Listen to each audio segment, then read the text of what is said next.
Masih dengan saya Dr. Tirta alias Tirta Pong Pong Pong, Tirta Peng Peng Peng, dan Tirta Pung Pung Pung. Semoga saja di suatu saat nanti rezeki saya kayak Cipung. Amin. Pembukanya selalu itu sekarang. Ya karena dimirip-miripi. Wah sini Cipeng, sana Cipung. Iya Pak, dia lahir 3 tahun asetnya udah banyak. Pak, apa? Mau tanya Pak. Ini minum alpukat, ya kan? Berhenti merokok. Ya. Olahraga. Berubah banget Pak sekarang. Kenapa Pak? Jawaban singkatnya takut mati Pak. Gini, itu jawaban singkatnya, takut mati. Ya udah selesai. Kamu mau jawaban panjangnya? Iya, maksudnya. Jadi jawaban panjangnya ini kan kita kayak ngobrol ya berarti ya. Motivasi Pak. Kamu pernah kepikiran nggak Nil? Iya Pak. Kamu lahir, kenapa kamu lahir jadi Daniel? Wah, iya. Wah ini aku beneran nih, beneran. Sama sekali. Bahasa basi mak pukulin lu kamu. Beneran gak mikir Pak, kenapa jadi Daniel ya? Enggak, aku tuh pernah kepikiran kenapa aku tuh lahir harus jadi Tirta. Ya kan? Kenapa aku lahir dari bapakku yang Jawa, ibuku yang Cina? Kenapa aku harus lahir tunggal? Kenapa aku nggak lahir punya adik? Kenapa aku nggak lahir dari keluarga yang kaya raya sehingga aku tuh bisa beli Tamagotchi ketika aku usia 6 tahun? Oh ya bener lah. Iya, Oh teman-teman orang kaya Cina saat itu kan yang di aku SD ya kan Katolik ya. Saat itu kalau nggak beli Tamagotchi, G-Shock, sepatu N1 karena saat itu N1 terkenal banget. Kenapa kok harus lahir dari keadaan itu? Aku tuh di usia ke-29 aku tuh tiba-tiba 30-an menuju umur 30 tuh kepikiran hal itu. Dan kenapa aku harus berbuat kesalahan sedemikian banyak di dalam kehidupan supaya aku mencapai level ini? Kenapa enggak aku tuh hidup biasa aja tanpa harus mencoba hal yang bisa membuat kesalahan untuk mencapai hidup ini? Paham kan? Kamu pasti pernah melakukan kesalahan juga kan? Sering Pak. Kenapa enggak kita hidup kayak biasa aja gitu loh sebagai selayaknya manusia untuk mencapai level ini? Kenapa bapakku hanya karyawan? Kenapa enggak bapakku tuh pengusaha gitu? Jadi aku tidak perlu bersusah payah jadi pengusaha sekaligus dokter untuk membeli barang. Tinggal minta aja duit, jadi modal bisnis sudah selesai. Kenapa harus kayak gitu tuh bertanya-tanya. Dan aku kepikirannya malah usia 30.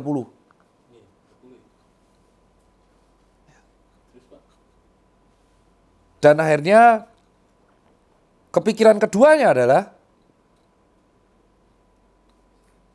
kan kita bisa aja mati kapan aja bos. Ya kan? Kita bangun tidur, tiba-tiba kita bangun. Gimana kalau kita bangun suatu saat nanti kita nggak bangun lagi? Siap nggak kita mati? Ya gak? Siap nggak kita mati dalam keadaan anggap aja Allah mentakdirkan aku mati besok. Amit-amit. Terus mati beneran. Siap nggak dalam keadaan kayak gitu? Atau siap nggak Daniel mati dalam sekarang? Tiba-tiba kamu pulang naik AG sakit jantung di jalan, di tol Joluar nabrak masuk jurang, bung. Belum siap Pak. Belum siap. Setelah kamu mati, aku tuh membayangkan adalah dua hal ini akhirnya ngebuat aku tuh tiba-tiba, dan ini bukan malam, itu justru ketika aku kayak, ya tiba-tiba kayak kamu lagi gak ngapa-ngapain, jeda nunggu rapat, tiba-tiba kepikiran, after death, bukan gua di mana, bukan aku setelah mati aku kemana, aku nggak kepikiran itu. Setelah mati apa yang terjadi di dunia ini kalau nggak ada aku? Bukan seolah-olah sok penting, tapi apa yang terjadi pada sekitarku kalau nggak ada aku? Apakah kuburanku masih dikunjungin? Apakah 5 tahun lagi anakku akan berkunjung kuburanku? Apakah Susengker tetap masih akan ada? Atau apakah anakku akan gede sesuai dengan mauku? Atau istriku nikah lagi? Atau tiba-tiba pegawaiku mengkudeta semua direksinya? Itu yang jadi pertanyaan adalah, for the first time, itu muncul fear of death. Dan ketika ditanya saat itu, kalau misal tiba-tiba saat itu ada malaikat pencabut nyawa, Dan ditanya, lu siap gak buat mokat sekarang? Nyawa lu udah tinggal 2 hari lagi. Di situ gue bisa jawab, gue gak siap. Dan saat itu gue berubah. Saat itu, detik itu, gue berubah. Meninggalkan cara dokter Tirta yang ngegas, rambut dicat, segala urusan disegol, itu tak tinggal. Semua. Itu adalah dua alasan yang membuat menurutku alasan cukup kuat untuk kamu bisa berubah secara ekstrim. Itu kepikiran terus. Jadi dari hal simpel, gara-gara kamu gak ngapain, tiba-tiba kepikiran, rutinitas ini terjadi bukan karena kebetulan. Ini yang namanya takdir kan. Aku di posisi ini karena kesalahanku yang lalu. Dan aku buat kesalahan ya karena sifatku yang arogan. Seperti itu. Tapi kalau aku gak ada kesalahan itu, aku gak akan bisa berubah. Jadi mau gak mau kesalahan itu pasti terjadi. Tinggal skala kita seperti apa. Dan aku gak mau dong buat kesalahan terus-menerus. Jadi pas ditanya, aku bercermin tuh. Kalau misalkan aku mati, ditanya, mati siap gak? Enggak.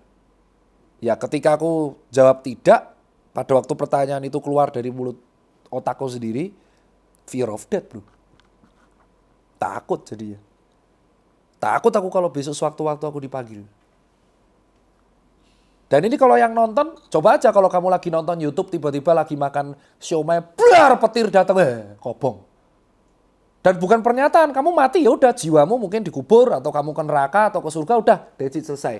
Kamu nggak akan tahu keluargamu di sini ngapain, peduli apa enggak gitu loh. At the end, kematian itu di koran hanya sebatas angka loh, Mbak. Pernah nggak kamu baca yang COVID kemarin? Mati itu sebatas angka, bro. Statistik. Jadi kematianku besok itu hanya menjadi kematian statistik, menambah namanya mortality death per year. Yearly mortality death itu tambah 1, yaitu ya gua yang mati saat itu. Jadi kematian gua itu jadi angka. Tidak ada yang tahu historinya, experience-nya, dan akan dikuburkan dan nggak tahu 10 tahun lagi yang mengunjungi kuburan itu ada apa enggak. Itu baru kematian kita. Lu bayangin gak keluarga lu, kalau gak ada lu, itu gimana? Emang lu bisa lu minta sama Allah, saya mati. Lu Tuhan Yesus kan berarti, lu minta sama Tuhan, ya bisa gak saya turun? Saya mengawasi keluarga saya, biar nanti kalau istri saya nanti nikah lagi, saya gangguin selimutnya, saya tarik-tarik. Mana bisa anjing? Terus kalau nanti istri saya bawa cowok baru, pas mau ngewek saya gangguin, mampus tuh, nggak bisa lah. Nanti kalau anak saya dibully saya akan melindungi, itu di film bro. Saya akan keluar dari manusia yang lain dan saya akan menggunakan raga manusia itu untuk menyamperi keluarga saya. Tuh, Seventeen Again film itu. Itu udah Twilight tuh, Harry Potter. Mati ya mati udah. Pernah bayangin nggak kayak gitu? At the end, mau orang kaya atau orang miskin, kamu mati itu hanya menjadi sebatas angka. Kalau di statistik. Dan tidak ada yang peduli pengalamanmu itu seperti apa. Jadi at the end, hidup kita yang cuma sekali ini, yang peduli itu cuma keluarga kita doang. Yang menangisi kematian kita juga keluarga, yang peduli juga keluarga. Dan endingnya adalah ketika kita putar lagi, kenapa aku dilahirkan jadi Tirta? Oh ya, aku ada alasan dilahirkan di situ. Ya kan? Nah karena aku sadar, aku gak siap untuk mati saat itu, ya aku berubah jadi untuk lebih sehat. Nah dok, tapi kalau kamu olahraga, kan bisa aja mati kalau takdirnya mati. Iya, tapi at least aku berusaha mati dalam keadaan physical to fit. Bukan dalam keadaan kolesterolku tinggi, aku merasakan nyeri, sakit-sakitan, obes, ya udah. Itu kan takdir. Tapi untuk menuju kematian itu kan aku meminimalisir rasa sakit itu kayak apa. Iya kan? Ya bener lah, kamu olahraga tiba-tiba kamu sambar bledek, kamu ketabrak truk, kan gak ada tahu. Awet-awet lah. Ya kan? Kan gak ada yang tahu. Tapi setidaknya menjaga anugerah tubuh sehat ini, itu menurutku adalah sesuatu yang gak pernah kita syukuri selama aku 30 tahun itu. Jadi walaupun aku kuliah dokter, terus aku belajar materia sampai IPK 3,8, sombong. Endingnya adalah aku tetap tidak menerapkan kehidupan sehat itu dan aku selama 30 tahun itu melupakan anugerah paling penting. Bisa bangun dengan sehat tanpa bantuan oksigen. Oksigen itu gratis. Di dalam atmosfer udara kita, 21% itu oksigen, sisanya nitrogen. Bayangin kalau misalkan aku bangun dalam keadaan paru-paruku itu rusak dan aku tidak akan bisa menghisap oksigen itu lagi. Nah, karena aku sadar bahwa hal ini yang paling penting, aku bisa hidup, punya anak, ngurus SAC, bisa sepedaan, bisa nge-gym, itu ternyata karena tubuhku sehat. Dan tubuh sehat itu rezeki dari yang atas. Karena bisa saja Allah tuh mengambil nyawaku kapan aja dia mau. Kan takdir, kan nggak tahu. Yang tahu suratan takdir ya dia doang, bukan kita. Ya kan? Nah, karena kita sudah dikasih tubuh yang sehat, saat itu aku tersadar dan aku belum siap untuk mati, adalah kewajibanku untuk menjaga tubuh ini agar tetap sehat. Sampai siap. Jadi memperbanyak impact dulu nih Pak. Nggak terserah lah. Aku nggak peduli soal impact, aku nggak peduli sama apa yang aku buat untuk luar tuh nggak peduli lagi. Yang aku peduli adalah tubuhku sehat, aku bisa lihat anakku gede, aku bisa lihat SAC bisa menghidupi dirinya sendiri, that's it. Itu doang. Itu doang kenapa alasan aku sehat. Karena pertama belum siap saat itu untuk mati. Dan kedua, caraku bersyukur kalau udah dikasih tubuh yang sehat. Wah, alhamdulillah, aku lahir dalam keluarga yang beda ras.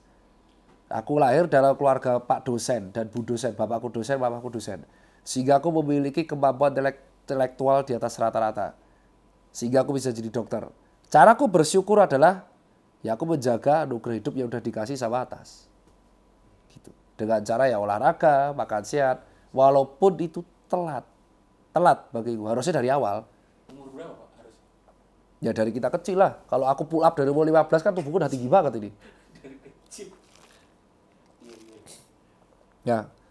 Orang obesitas kan karena dari kecil makanya permen terus, makan manis-manis mulus. Makanya jadi obes. Obes itu karena kebiasaan il. Bukan karena kamu tiba-tiba makan jadi gembrot tuh nggak mungkin. Itu kebiasaan bertahun-tahun yang mungkin pas kecil orang tuamu ngasih kamu makan biar kamu diem. Kamu rewel kasih makan diem. Kamu rewel kasih makan diem. Oh berarti kalau Daniel rewel kasih makan aja. Oh jadi gede jadi gembrot gini. Bisa jadi kayak gitu, bisa jadi. Jadi cara mensyukuri hal paling simpel kehidupan bagiku hidup sehat. Sejak saat itu bisa berhenti rokok.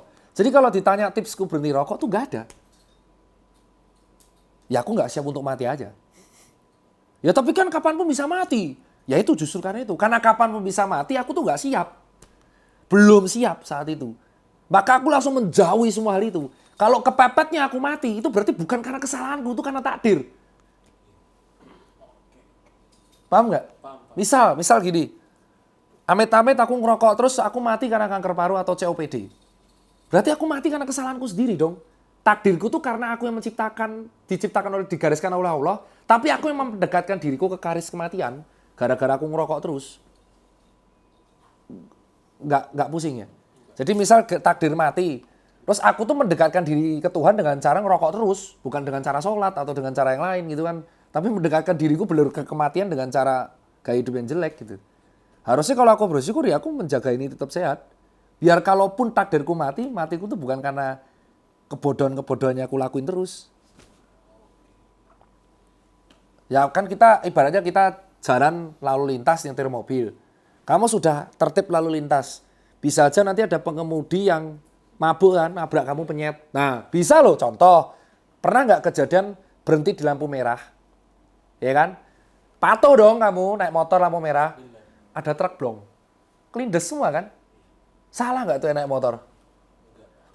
Sudah patuh nggak dia? Patuh lampu merah kan? Endingnya mati kan? Karena apa? Meninggal karena apa? Karena truk. Tapi Edian dia tidak dicap meninggal karena kesalahan dia kan? Itu meninggal karena musibah. Yang ada kena mental kan supir ya pasti. Coba kalau misalkan kamu lihat orang naik motor, ngelanggar lampu merah, ketabrak truk. Yang disalahin siapa? Yang nabrak. Bukan lah. Orang langgar lampu merah, kecelakaan terus mati. Yang melanggar, Pak. Akhirnya dia disalahin, wah kamu mati karena kamu langgar lampu merah. Clear maksudnya, bedanya gini ya. Nih contoh nih, aku analoginya ya. Ini yang kepikiran aku, akhirnya aku hidup sehat tuh sesimpel ini. Orang tuh berhenti di lampu merah, naik motor. Wah aku patuh nih lalu lintas. Dari belakang truk bro, wah dia kelindes semua, tercerai-berai tubuhnya. Mati ya deh. Ada gitu yang bahas, ini mati karena dia berhenti di lampu merah. Anjing tolol. Enggak lah, orang dia memang patuh lalu lintas. Coba kalau dia balapan liar, dia mati. Mampus lu balapan liar, pasti gitu. Beda kan reaksinya. Nah gimana kalau digituin sama malaikat? Gue tuh berandai-andai. Oh lu mati stroke, ya lu sih pas ini mampus lu makan jeroan terus. Nah, bukannya disemangatin, habis mati malah gue tuh berandai-andai kayak Tom and Jerry gitu. Andai-andai mati malah diadilin di sana gara-gara kesalahan demi kesalahan. Kan dibacain tuh kesalahan kita ngapain aja. Kamu di detik ini habis ngapain? Kan tanya masih, malaikat, gue mati kemarin apa? Kayak Fernalta analoginya. Ya lu sakit jantung, jantung kenapa? Lu makan jeruan tuh sehari ini, jadi ada plak di sini, jadi emboli kayak gini ya. Kalau kesalahan gue dibacain mungkin nggak selesai. Ditambah jeruan. Nah, disitulah gue berpikir cara gue mensyukuri hal paling sederhana dalam hidup tuh hidup sehat dulu. Perkara nanti takdir gue mati apa enggak itu udah bukan urusan gue. Tapi at least gue berusaha untuk hidup sehat dulu. Karena secara teori mengatakan orang yang hidup sehat itu umurnya panjang. Ya kan? Kan berusaha. Sisanya Allah yang nentuin. Jadi kalau ada orang mengatakan, rokok nggak rokok, endingnya tetap mati kok. Sama gue jawab, lu makan nggak makan, endingnya tetap mati. Terus ngapain lu makan? Nggak makan aja, kan mati endingnya. Sama aja bro. Sama aja, lu mandi nggak mandi tetap mati. Terus ngapain lu mandi? Paham kan? Ya, itu yang gue lakuin. Karena aku tuh ngerasa kayak kalau aku mati sekarang, aku belum siap. Sampai kapan aku siap? Ya sampai paling nggak aku hidup sehat, fisik sehat, jasmani sehat, rohani sehat. Jadi spiritual juga ditingkatkan, biar kita siap. Jadi itu alasan untuk hidup sehatnya tuh kayak gitu doang. Mungkin teman-teman nganggap ini sepele, ya karena teman-teman tidak pernah berpikir hal sepele itu. Hal sepele-sepele yang kamu lalui tiap hari itulah yang penting sebenarnya. Kayak contoh kamu bisa ngerasain matahari. Ya karena kamu punya sensor indera di situ. Kamu bisa jalan kaki karena sendi lututmu tuh utuh. Kamu tuh bisa makan, bisa minum, bisa ngetik, bisa nulis karena kamu punya tangan. Ya kan? Kamu bisa hidup tuh karena kamu nafas. Tapi karena hal itu sepele, kamu menganggap itu nggak ada. Hal-hal yang kamu bersyukur itu kalau kamu dapat sesuatu, dapat uang, dapat jabatan, dapat power, dapat sesuatu, baru kamu bersyukur. Ya Allah, terima kasih saya sekarang lulus S2 dan mendapatkan jabatan direktur. Ya. Tapi kamu kadang lupa, aku kadang lupa, aku bisa hidup karena nafas. Aku ingatnya mungkin suatu saat nanti amit-amit aku nafas pakai oksigen, ternyata oksigen mahal. Satu-satunya yang perlu disalahkan kalau ada kegagalan ya diri sendirilah. Aku nggak akan nyalain orang lain lagi. Yang perlu disalahin ya Tirta sendiri salah karena gagal. Ya dari situ aku harus berusaha untuk lebih better. Kan aku salah dulu selama 30 tahun tuh banyak kesalahan. Oke aku harus berubah. Bukan kita nyenggol orang lain gitu. Nah itu adalah salah satu faktor utama kenapa akhirnya hidup sehat. Dan kenapa aku jerih payah ngedukasi orang at least buat hidup sehat. Ini udah bukan tentang apa rokok nggak rokok mati, mendem nggak mendem mati. Makan nggak tetap mati, obes nggak obes tetap mati, bukan soal itu. Ini cara bentuk lu mensyukuri diri lu sendiri. Kecuali kalau kita udah debat, self love gue makan dok. Oh ya udah kita nggak mau debat. Urusan lu hidup gue. Choice. Yang jelas caranya seperti ini. Gitu. Ada nggak olahraga berlebihan? Ya itu sesuatu yang berlebihan dilakukan sesuatu yang baik pun dilakukan berlebihan itu nggak akan baik. Hanya satu hal baik yang dilakukan berlebihan tapi baik. Doa. Boom. Tirta akhir 2023. Bukan. Bener kan? Betul banget Pak. Ya iyalah, lu lakuin doa terus-menerus itu akan lebih bagus. Itu sesuatu yang baik yang dilakuin berlebihan dan tetap baik. Cuma doa doang. Lu olahraga berlebihan, serangan jantung. Makan baik, makan berlebihan, serangan jantung. Oksigen berlebihan, lalu akan bisa beradaptasi dengan daerah yang oksigennya tipis. Lari berlebihan, mati di jalan jantung. Tidur berlebihan, dehidrasi. Belajar berlebihan, ya matilah, nggak ada waktu buat istirahat. Main game berlebihan, serangan jantung. Jadi sesuatu yang baik pun dilakukan berlebihan itu nggak akan baik, kecuali berdoa. Itu yang sering gue lupa. Jadi selain jasmani ini diikuatin. Gitu. Setuju. Ya. Baru nanti setelah itu kita nggak tahu endingnya kayak apa tuh biar atas nentuin. Jadi kalau ada yang nonton di sini ntar debat lagi, rokok gak rokok tetap mati bos. Ya aku akan bilang, ya makan gak makan tetap mati. Sama aja bos. Tapi itu pilihan lu, gue gak akan ganggu. Dan ini pilihan gue, jadi lu jangan ganggu. Lah teman saya ngerokok gak mati-mati, ya itu takdir dia. Masa lu protes sama Allah, ini kenapa teman gue ngerokok gak mati-mati ya? Emang gak mungkin lah. Ya mungkin dia ada takdir tertentu dari Allah Subhanahu wa taala, kita nggak tahu, itu haknya Allah. Hak prerogatif Tuhan yang tidak bisa kau ganggu. Terus kau telepon seenaknya, ini kenapa teman saya ngerokok gak mati?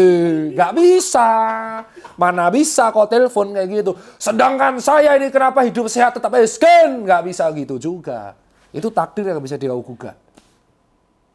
Mungkin siapa tahu dia ada rencana lain kan? Dari Allah, dari Tuhan ada rencana lain, gak ada yang tahu. Jadi yang bisa kita lakukan tuh diri sendiri. Maka ketika ada edukasi, selalu gue gak pernah bilang kayak, Pak gua gak pernah olahraga tetap hidup. Ya kita kan gak tahu takdirnya dia bos. Ini kan pilihan hidup gua. Tapi dari penelitian dan statistik, orang yang hidup sehat itu lebih bahagia di ending akhirnya. Setidaknya dia menjalani sisa hidupnya tuh dengan tidak tersiksa. Kecuali apes memang ditakdirkan seperti itu. Dan gue gak bisa marah kalau udah ditakdirkan seperti itu. Gitu bos. Clear? Clear banget. Nah, itu jawaban panjangnya. Jawaban pendeknya kenapa hidup sehat takut mati. Dijabarkan jadi panjang sekali. Jelas? Jelas Pak. Nah yaudah. Belum selesai nih alpukat gue. Alpukat itu mengandung kalori yang sangat hebat. Jadi bagus untuk bulking.